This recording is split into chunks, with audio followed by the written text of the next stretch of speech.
नमस्कार, बहुत बहुत स्वागत है आपका। NSC 9 न्यूज देख रहे हैं आप। मैं हूं आपके साथ हैं और इसी के साथ करते हैं बुलेटिन का आगाज। मुख्यमंत्री भजन लाल शर्मा आज पुलिस अकादमी पहुंचे, जहां उन्होंने अकादमी की व्यवस्थाओं का जायजा लिया। दरअसल पुलिस अकादमी में कल एक बड़े कार्यक्रम का आयोजन होने जा रहा है। इस कार्यक्रम में केंद्रीय गृह मंत्री अमित शाह शिरकत करेंगे। मौके पर नव आरक्षक नियुक्ति समारोह आयोजित किया जाएगा, जिसमें करीब 10,000 युवाओं को नियुक्ति पत्र बांटे जाएंगे। कार्यक्रम को लेकर, सुरक्षा को लेकर व्यवस्थाओं तक हर पहलू की बारीकी से समीक्षा की गई है।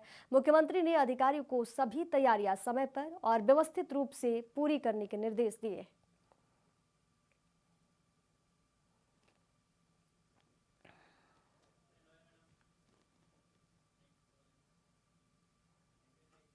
इधर हिमाचल के मुख्यमंत्री सुखविंदर सिंह सुक्खू ने पंचायती राज चुनाव के संबंध में उच्च न्यायालय के फैसले की अध्ययन की बातें कही है। मुख्यमंत्री ने कहा कि सरकार भी अप्रैल मई के महीने में चुनाव करवाना चाहती थी, लेकिन अब तो अगर राज्य में लागू डिजास्टर ही व्यर्थ हो गया तो पंचायत चुनाव तो एक तरफ है, लेकिन सरकार अब इस बात का भी अध्ययन करेगी क्या संसद द्वारा पारित डिजास्टर एक्ट के कोई मायने हैं या नहीं है। उन्होंने कहा कि राज्य सरकार अदालत जाकर भी ये पूछेगी कि डिजास्टर के मायने क्या होते हैं। इलेक्शन का जो बात की है, अब वो किस कानून के तहत की है, उन्होंने फैसला दिया है। जब डिजास्टर एक्ट लगा है, इसका मतलब है कि डिजास्टर एक्ट इनफ्रैक्चर्स हो गया, उसके कोई मायने ही नहीं रहे। अच्छा तो ये होता कि वो कहते कि सरकार से ये पूछते, और हम तो खुद ही चाहते कि अप्रैल या मई में चुनाव हो, बच्चों के पेपर खत्म हो। लेकिन अब कानूनी इंटरप्रिटेशन की बात है, क्योंकि हाई कोर्ट के जो फैसले आ रहे हैं उसमें कहीं ना कहीं कानूनी इंटरप्रिटेशन नहीं हो रही है और आर्बिट्रेरी डिसीजन भी हो रहे हैं। मेरा ये मानना है कि डिजास्टर एक्ट लगा है, उस एक्ट के तहत कोई भी। इधर असम कांग्रेस द्वारा भाजपा पर वोट चोरी का आरोप लगाए जाने पर असम के मुख्यमंत्री हेमंत बिस्वा शर्मा ने कहा, चुनाव आयोग प्रक्रिया में है, अभी तक कोई लिस्ट जारी नहीं हुई है, तो वोट चोरी कहां हुई, चुनाव हुआ ही या नहीं हुआ है। भाजपा अध्यक्ष को हर BLA को निर्देश देने होंगे ताकि अयोग्य मतदाताओं के नाम हटाया जा सके और योग्य नामों को जोड़ा जा सके।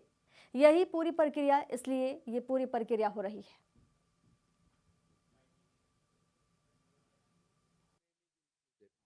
वोट चोर कहा, वोट हुआ ही नहीं है। Very good, they should file it. So जब election commission is in on process, ना no list has been publish so far, so where is the vote चोरी? इलेक्शन हुआ ही नहीं है। They are alleging that the BJP president is giving instructions. BJP president has to give instruction to its BLA so that ineligible voters' name can be deleted and eligible names are entered. That is the whole process.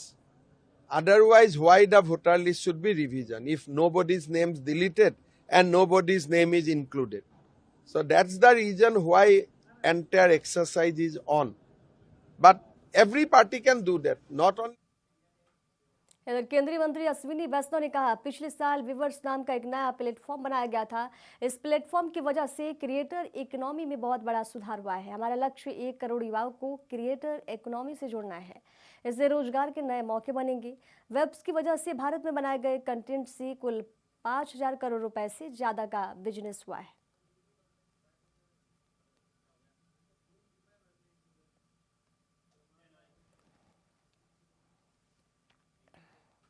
इधर पश्चिम बंगाल में TMC की IT cell के ship के ठिकानों पर गुरुवार को हुई रेड के विरोध में TMC दिल्ली से लेकर कोलकाता तक विरोध प्रदर्शन कर रही है।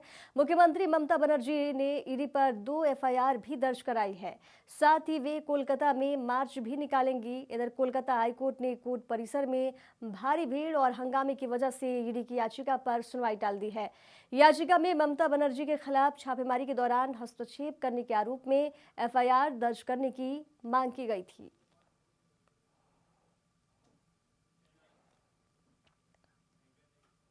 अब हिमाचल में 2026 से सरकार सीधी जनता के द्वार पहुंचेगी। सुक्खू सरकार का महत्वाकांक्षी कार्यक्रम सरकार गांव के द्वार प्रदेश के सभी जिलों और विधानसभा क्षेत्रों में लागू होगा। मंत्री और वरिष्ठ नेता पंचायत स्तर पर जाकर लोगों की समस्याओं को सुनेंगे और मौके पर समाधान भी किया जाएगा। तकनीकी शिक्षा और नगर नियोजन मंत्री राजेश धर्मानी ने यह बताया है कि 31 मार्च 2026 तक प्रदेश की सभी लंबित राजस्व प्रविष्टियां दुरुस्त की जाएंगी। वहीं वर्तमान सरकार ने 3 सालों में पूर्व सरकार की तुलना में 3,800 करोड़ रुपए अधिक राजस्व जुटाया है।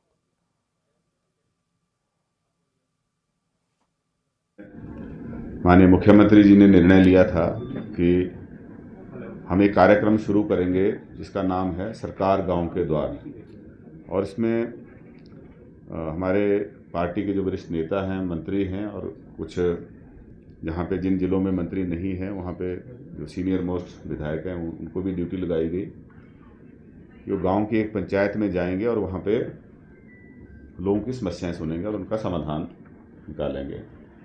तो ये इसका शेड्यूल दोबारा से जारी हुआ है।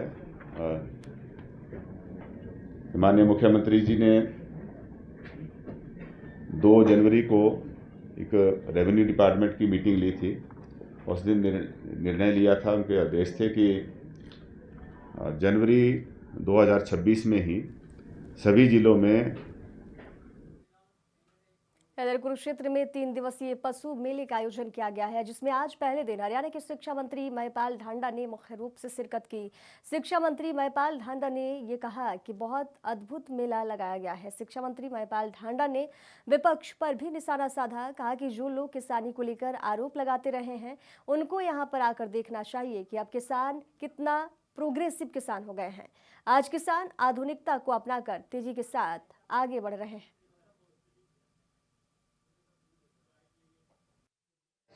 बहुत अद्भुत, अमेजिंग। देखिए, जो लोग ये आरोप लगाते रहते हैं किसानी को लेके गलत बयानबाजी करते रहते हैं कि किसान की इनकम, किसान का प्रोग्रेसिव ना होना, तो ये उल जुलूल बेतुकी और पॉलिटिकल बात बना के बोलते हैं। उनको आके देखना चाहिए कि भाई किसान कितना प्रोग्रेसिव किसान है। आज वो आधुनिकता को अपना के जितनी तेजी के साथ आगे बढ़ रहा है, अपनी ब्रीड की, अपनी नस्ल में जो सुधार कर रहा है, और खाली सुधार नहीं कर रहा, बेस्ट से बेस्ट फीड, मेडिसिन। और इधर हिमाचल में पंचायत चुनाव को लेकर सियासत तेज हो गई है। हाईकोर्ट की फटकार के बाद अब सुक्खू सरकार के सुप्रीम कोर्ट जाने के संकेतों पर बीजेपी ने तीखा हमला बोला है। पूर्व उद्योग मंत्री बिक्रम ठाकुर ने कहा है कि कांग्रेस सरकार के लिए न्याय नहीं बल्कि अहंकार सर्वोपरि है। उन्होंने आरोप लगाया कि सरकार लोकतंत्र और संविधान का सम्मान करने के बजाय अपने फैसले को सही ठहराने के लिए अदालतों पर सवाल उठा रही है। बिक्रम ठाकुर ने इस पंचायत चुनाव से भागने और जमीनी हकीकत से डरने का भी नतीजा बताया। माननीय उच्च न्यायालय द्वारा हिमाचल प्रदेश में पंचायतों के चुनाव 30 अप्रैल तक करने का निर्णय स्वागत योग्य है, लेकिन इस बात का दुख है कि इस प्रदेश के मुख्यमंत्री, जिनको इस निर्णय से बहुत तकलीफ है, क्योंकि वो नहीं चाहते कि पंचायतों के चुनाव जो हैं वो अप्रैल महीने में हो। उनको ये लगता है कि हिमाचल प्रदेश के अंदर इस सरकार द्वारा जो निर्णय लिए गए हैं पिछले 3 वर्षों में, उसके कारण से आम जनमानस में जो रोष है, और ये शरेआम पता लग रहा है कि हिमाचल प्रदेश में जब भी चुनाव होंगे कांग्रेस की हार होगी। ये पार्टी जिसके बड़े बड़े नेता संविधान की किताबों को लहराते हुए बोलते हैं कि संविधान खतरे में है, वही संविधान की धज्जियां उड़ा रहे हैं। तो अब खबर कुरुक्षेत्र से सामने आ रही है, जहां कृषि मंत्री श्याम सिंह राणा ने कहा कि जी राम जी एक्ट भ्रष्टाचार मुक्त ग्रामीण रोजगार की गारंटी देता है और इसे प्रधानमंत्री की विकसित भारत रोजगार और आजीविका गारंटी मिशन कानून 2025 के तहत प्रदेश में लागू किया जा रहा है। उन्होंने बताया कि इस योजना में रोजगार गारंटी को 100 दिन से बढ़ाकर 125 दिन किया जाएगा, जिससे श्रमिकों को सुनिश्चित मजदूरी को बढ़ावा मिलेगा। मंत्री ने इसे गाँव के विकास और श्रमिकों के कल्याण में ऐतिहासिक कदम बताया है।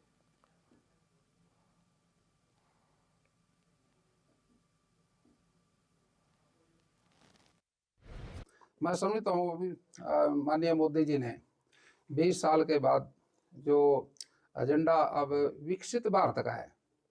अब 1947 में भारतवर्ष आज़ाद होया और 2047 में 100 साल हो जाएंगे।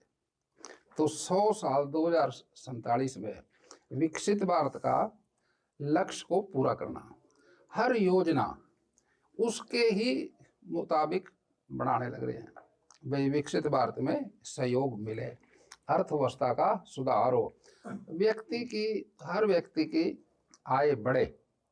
तो मैं समझता हूँ भाई ये जो योजना है विकसित भारत की, इसको लेके इसको किया गया, इससे शोधन का काम था पहले ये। इधर राज्य में नुकोटे लालू प्रसाद यादव, राबड़ी देवी मिसा भारती, तेजस्वी यादव, तेज प्रताप यादव, हेमा यादव पर आरोप तय कर दिए। आरजेडी नेता शक्ति सिंह यादव ने इस पर कहा, हमें कोई आश्चर्य नहीं हुआ क्योंकि भाजपा और इस देश की संवैधानिक संस्थाएं किस तरह से काम कर रही है वे हमने देखा है। मतलब साफ है कि सीबीआई इस पूरे मामले में गलत कर रही है। 3 बार इस मामले को बंद किया गया था। इस देश में जो भाजपा से आंख मिलाकर काम कर रहा है, उनकी गलत नीतियों का विरोध हो रहा है, उसे इस तरह का कार्रवाई का सामना करना ही पड़ेगा। इसलिए हम लोग इसे लेकर चिंतित नहीं हैं और कानूनी तौर पर जवाब देंगे।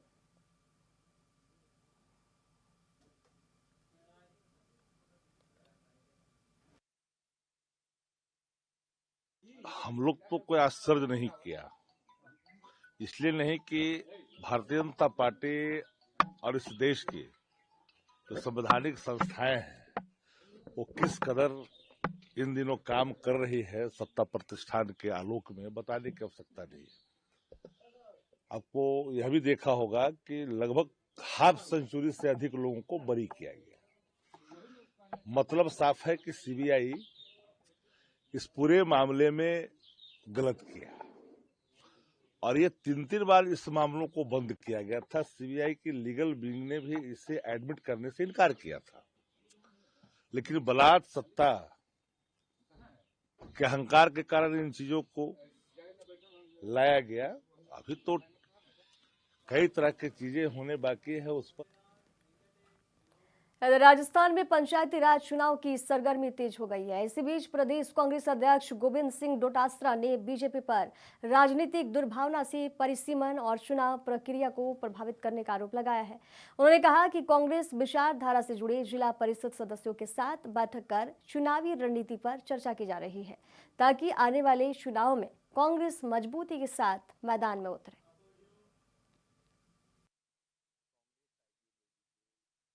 कांग्रेस के चिन्ह के ऊपर जीते हुए पंचायत राज के जिला परिषद के सदस्यगण एक कार्यक्रम करना चाहते हैं, तो हमने उनका स्वागत किया और आज जिला परिषद के तमाम वो जिला परिषद के सदस्य जो कांग्रेस के सिंबल से जीते हुए हैं या कांग्रेस आइडियोलॉजी को मानने वाले लोग हैं, वो आज यहाँ आए हैं। चूंकि पंचायती राज चुनाव की प्रक्रिया प्रारंभ हो चुकी है, जो परिसीमन हुआ है जिस तरीके से राजनीतिक दुर्भावनाओं से, वो सबके सामने है।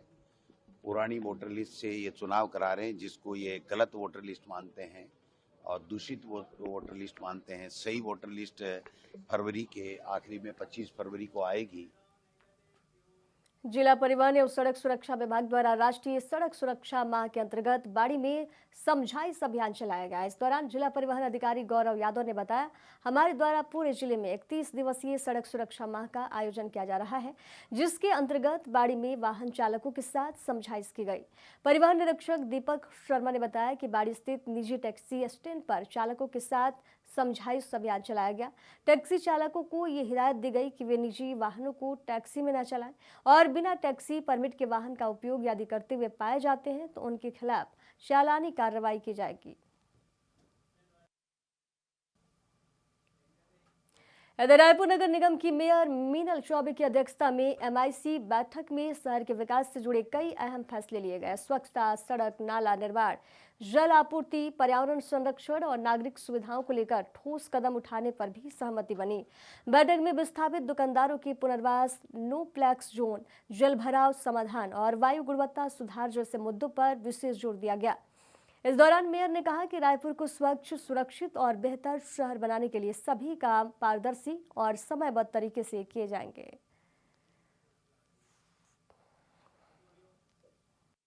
अमर शहीद के सम्मान एवं सांस्कृतिक पहचान को सुदृढ़ करने के लिए जो हमारे पास आकाश राव हमारे अमर शहीद एसपी आकाश राव गिरिपुंजे की स्मृति में लाखे नगर चौक के किनारे में प्रतिमा स्थापना, इसके प्रस्ताव पे हमने चर्चा की है। जल्द ही स्थल को हम क्लियर करा देंगे और इस विषय में हम आगे जो इसका जो प्रक्रिया होती है, इस प्रक्रिया में आगे बढ़कर जल्द ही इसकी स्वीकृति करेंगे। आयुर्वेदिक कॉलेज के पास विनायक दामोदर सावरकर जी की प्रतिमा स्थापना की भी हमने चर्चा की है। प्रक्रिया के तहत इसमें भी हम आगे बढ़ेंगे। एक बार MIC से होने के बाद ये विषय सामान्य सभा में चर्चा के लिए आएगा। उसके पश्चात फिर वो कलेक्टर के पास जाता है, फिर कलेक्टर के अनुमोदन से कोई भी प्रतिमा लगाने की हमको परमिशन मिलती है। लाखे नगर चौक इधर दक्षिण बस्तर दंतेवाड़ा में नक्सल उन्मूलन की दिशा में बड़ी सफलता सामने आई है, जहां पूना मार्गेम पुनर्वासी पुनर्जीवन अभियान के तहत आज 63 मुआवजी कैडर, जिनमें 36 इनामी नक्सली शामिल हैं, उन्होंने आत्मसमर्पण कर समाज की मुख्यधारा में लौटने का संकल्प लिया है। कुल 1,19,50,000 रुपए की इनामी मुआवजियों की इस कदम को बस्तर में शांति, पुनर्वास और विकास की दिशा में एक अहम उपलब्धि भी माना जा रहा है। पुलिस और सुरक्षा बलों ने इसे अस्थायी शांति की ओर बड़ा कदम बताया।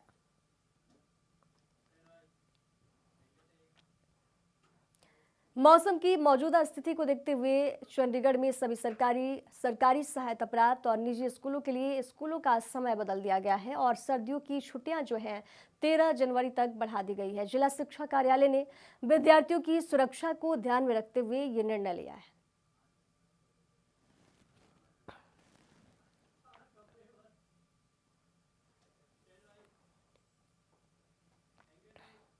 अंबाला शहर नगर निगम चुनाव की घंटी कभी भी बज सकती है, लेकिन निगम कमिश्नर और भाजपा की निर्वाचित मेयर में ठन गई है, जिसके लिए उन्होंने मेयर को 5 करोड़ का नोटिस दे डाला है। मेयर का आरोप है कि निगम कमिश्नर नगर विकास से जुड़े शिलान्यास कार्यक्रम में जानबूझकर एक पराजित विधायक के माध्यम से कराए जा रहे हैं। नगर निगम में विकास कार्यों के शिलान्यास को लेकर सियासी और प्रशासनिक टकराव अब खुलकर सामने आ गया है। भाजपा की निर्वाचित महापौर शैलजा संदीप सचदेवा की ओर से नगर निगम प्रशासन को एक लीगल नोटिस भी भेजा गया है। इसमें आधिकारिक पद के दुरुपयोग, लोकतांत्रिक परंपराओं के उल्लंघन और सार्वजनिक मानहानि जैसे गंभीर आरोप भी लगाए गए हैं।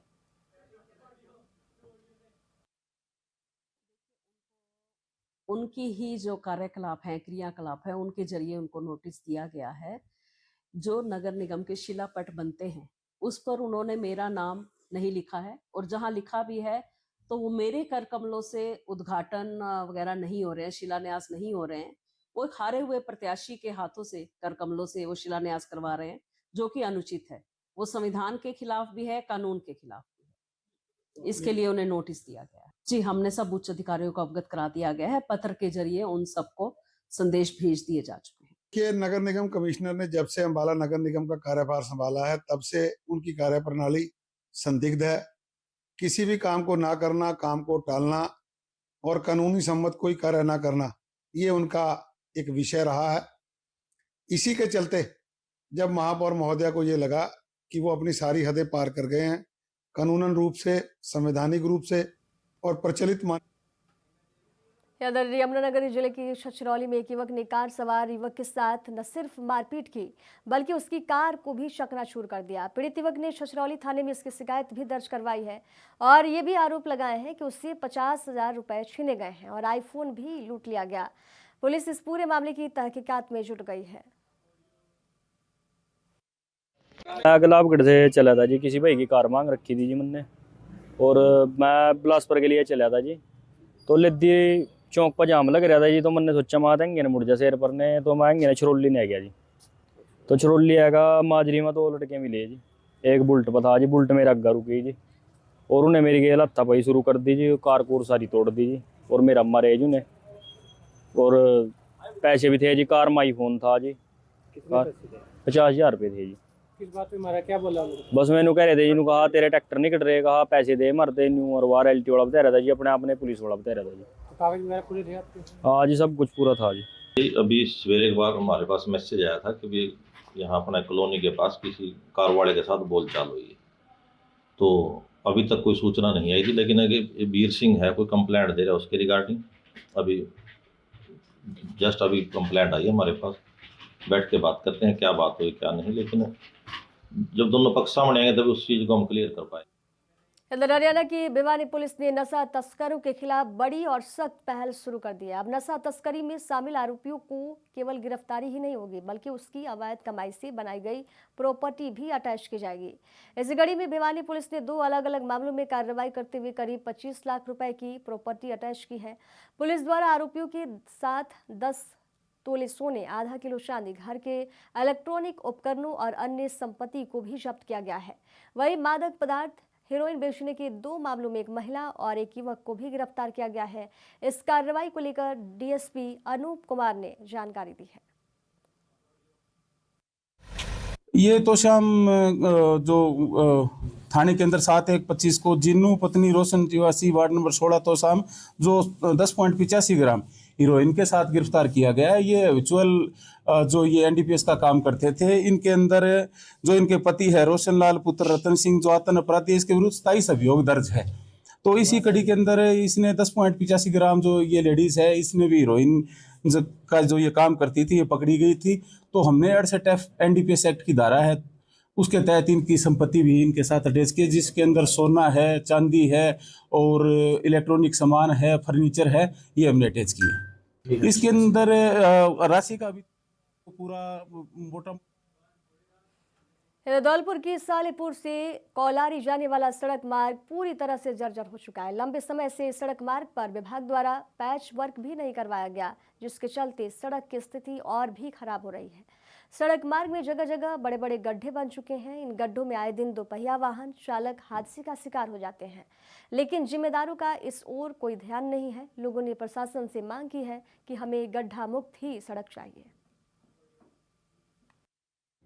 साहब कि सालेपुर से कोलारी जाने वाला रास्ता 10 साल से जहाँ पर कोई कार्य नहीं हुआ है, ना पीडब्ल्यू ने ध्यान दिया, ना कोई एमपी एमएलए ने ध्यान दिया। 3 विधायकों की रोड है ये मनिया तक, और इस रोड के बारे में सबको सूचना मिल चुकी है और शिकायत भी हम कई बार कर चुके हैं, लेकिन आज तक कोई सुनवाई नहीं हुई है। इस रोड की हालत बहुत खराब है। कोलारी 20 मिनट का रास्ता है यहाँ से जाने के लिए, अब 2 घंटे करीब लग जाते हैं। गड्ढे बहुत ज़्यादा हो रहे हैं और गड्ढे में आए दिन हादसा कभी ना कभी कोई मोटरसाइकिल, कोई 4 पहिया वाहन, कोई 10 पहिया वाहन गड़बड़ में हो जाती है। से कॉलेज तक रोड गया है, इसमें गड्ढे बहुत भयंकर है। गड्ढे हैं, कोई हादसा हो जाता है, कोई वाहन गिर जाते हैं, 2 पहिया वाहन है, बहुत परेशानी। अच्छा, कितने दिन हो गए इस रोड को टूटे हुए? उनको तो हो गया कम से कम 2 साल से हुआ है। 2 साल से? 4 साल हो गए। अच्छा, 4 साल हो गए। आपने कहीं शिकायत भी की है क्या? शिकायत मुकद्दमा करी है पर कोई सुनवाई नहीं है। सालेपुर से और क्योलारी तक रोड सब टूटा है। कड़वे के क्या दोची है रही हैं, कोई गाँव में मतलब कोई दिक्कत सब खराब। और खबरों के सफर में दीजिए जाने की इजाजत। देखते रहिए NST 9 न्यूज। नमस्कार।